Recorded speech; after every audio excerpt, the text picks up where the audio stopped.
What to do if your Subto buyer doesn't pay. ChatGPT wrote 90% of this email. Okay, look at this. Gold, straight gold.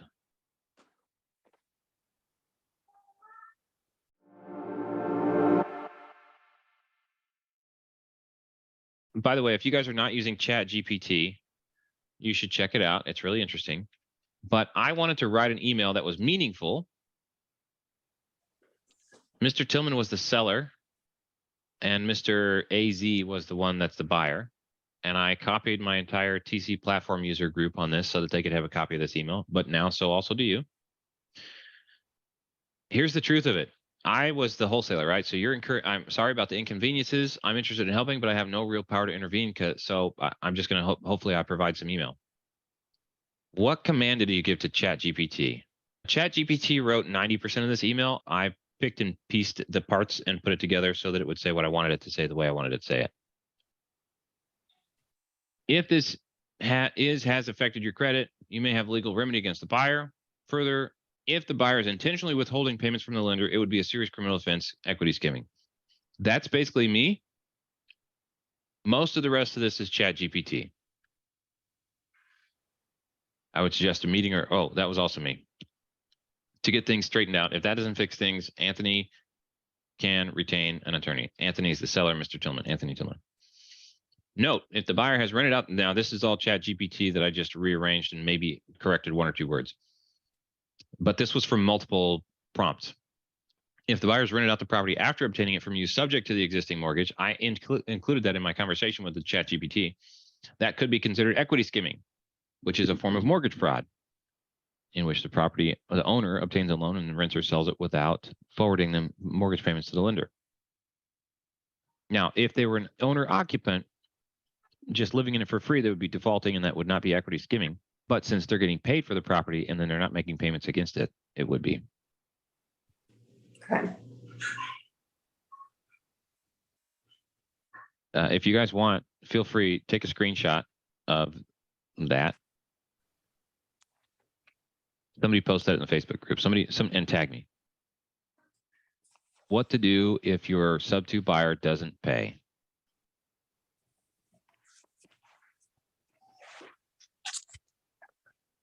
But this may take time. And it may mean that so I don't know what the seller's position is for you, Courtney. Like, can the seller afford to make a mortgage payment? Yeah, they can afford it. So if they're looking to keep their credit from getting trashed, they can make a payment. That would also go well in court to say, I've had to resume payments. So now they're stealing from me. I'm injured. I have an injury, a financial injury, because of this person's non-performance on the subject to purchase. That's even better for the court case. But you as like a now disconnected middle party, I don't think you should do that. I don't think you should make those payments. You can offer to reimburse them for that if they can get the house back and you'll take over. Okay. Okay. So now let's look, because we're on the topic, let's look at ChatGPT. Sometimes it works, sometimes it doesn't. And I already closed that out. So new chat. What is it called when someone gets... no, that's not how I did it. I did something. I looked up, I knew what equity skimming was in general. If I sell my house subject to the existing mortgage, I want you to act as my attorney. Litigation. If I sell my house subject to the existing mortgage and the buyer rents it out to tenants, but then refuses to pay or fails my mortgage, is that criminal? What can I do about it? Let's see what comes back. If a buyer of your property rents it out and fails to make mortgage payments, they may be in default of their mortgage agreement. This could result in the lender taking legal action. Yeah, that's on my credit though. Yep, this was Okay, so I might need to plant the seed of equity skimming.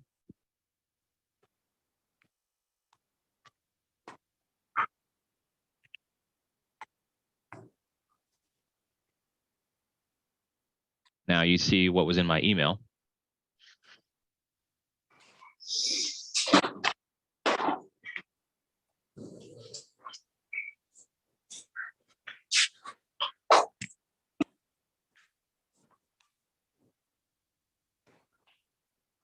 Federal crime and can result in severe penalties. Okay, so I just played this back and forth a little further. What remedies do I have if my buyer is equity skimming on my mortgage?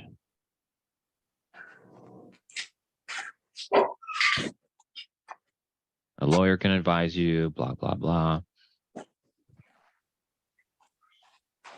Here we go. Here's some of the potential remedies. Criminal charges. Again, remember it said there's criminal and civil charges that can be filed.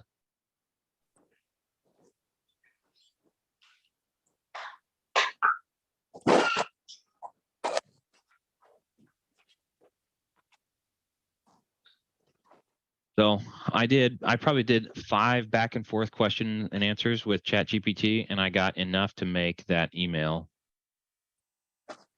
right here.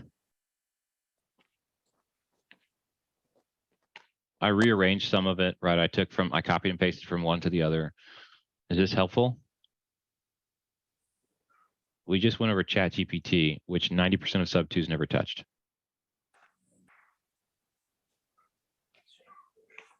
Draft, how about this? Draft a demand letter for my buyer. Tell them to start paying or else I'll file lawsuit.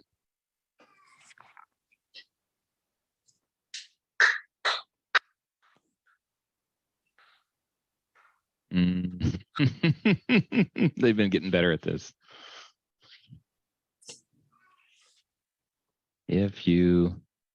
What would a demand letter for this situation look like? What would be in it? Dang, it's already doing some of that stuff. I'm still going to ask it my question.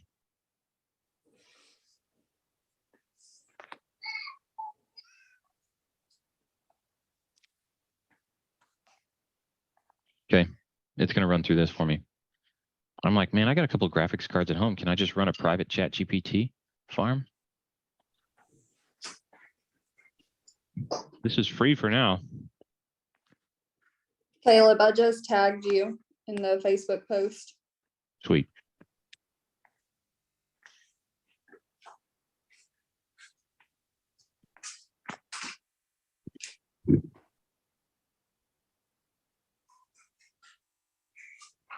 Okay.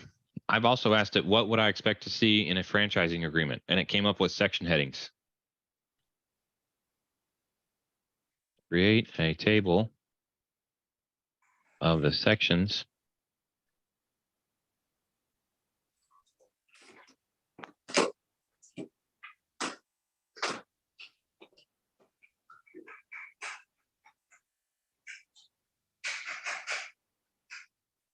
Are you guys blown away yet? Yeah, this is awesome. I'm going to be using this to give my 60-day notice to my landlord.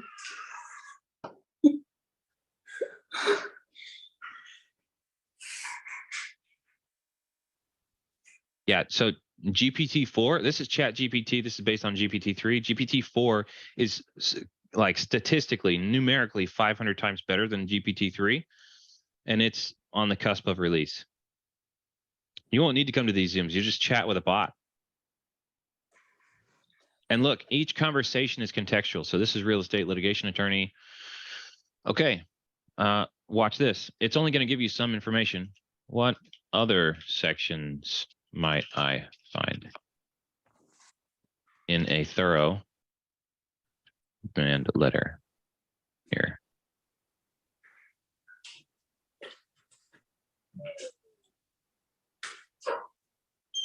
Boom. Boom. Yeah, there's somebody out there using it for dating. Okay, look at this. Gold, straight gold.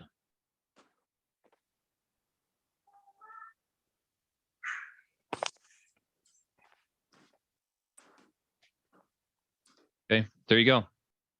You could take this chat and send and compose a pretty good email about what's supposed to happen.